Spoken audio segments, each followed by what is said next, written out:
আপনি যে আসলে কোন দল থেকে বা প্রার্থী ঘোষণা দিচ্ছেন, আজকে শুনানি কেন করলেন?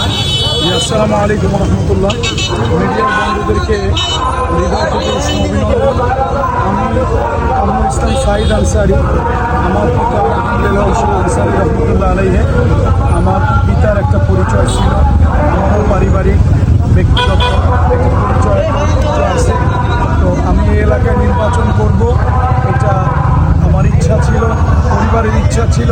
তো সেই কারণে আমাদের পরিবার থেকে সিদ্ধান্ত হয়েছে যে যেহেতু আমার আব্বাকে দলমত নির্বিশেষে, জাতি ধর্ম নির্বিশেষে সবাই ভালোবাসতেন, পছন্দ করতেন, তো মাদারীপুরের মাটি ও মানুষের পালস বুঝে আমাদের ফ্যামিলির সিদ্ধান্ত স্বতন্ত্রভাবে বা নির্দলীয়ভাবে আমরা আগামী 13 জাতীয় সংসদ নির্বাচনে অংশগ্রহণ করব। সে লক্ষ্যেই বা সেই সিদ্ধান্ত অনুযায়ী আমি স্বতন্ত্র প্রার্থী হিসেবে দাঁড়িয়েছি। নির্বাচন করার আগ্রহ কেন আপনার? আসলে আগ্রহ হলো, আমি তো রাজরের ছেলে, মাদারীপুরের ছেলে। আল্লাহ তাআলা আমাকে বাংলাদেশের সব জেলায়, থানায় আল্লাহ তাআলা আমাকে নেয়। আমি মিডিয়ার কারণে অথবা ধর্মপ্রচারের কারণে, সভা সেমিনারের কারণে যাই। আমার কাছে মনে হয়েছে 64 জেলার মধ্যে অনুন্নত দুটো জেলা হচ্ছে মাদারীপুর এবং শরীয়তপুর। এর মধ্যে রাজরের অবস্থা খুবই ভয়াবহ।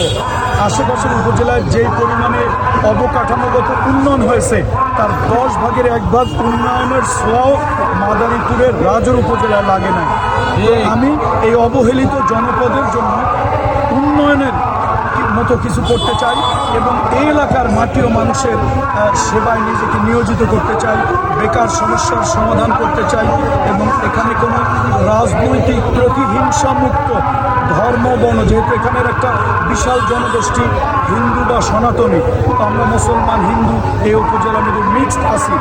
ধর্মীয় বৈষম্য অথবা বর্ণ বৈষম্য এই ইত্যাদি থাকবে না। রাজনৈতিক কলহ বা সন্ত্রাস, পেশি শক্তি, এইটা মুক্ত রাজর করার লক্ষ্যেই মূলত আমি এই নির্বাচনের দিকে আসি।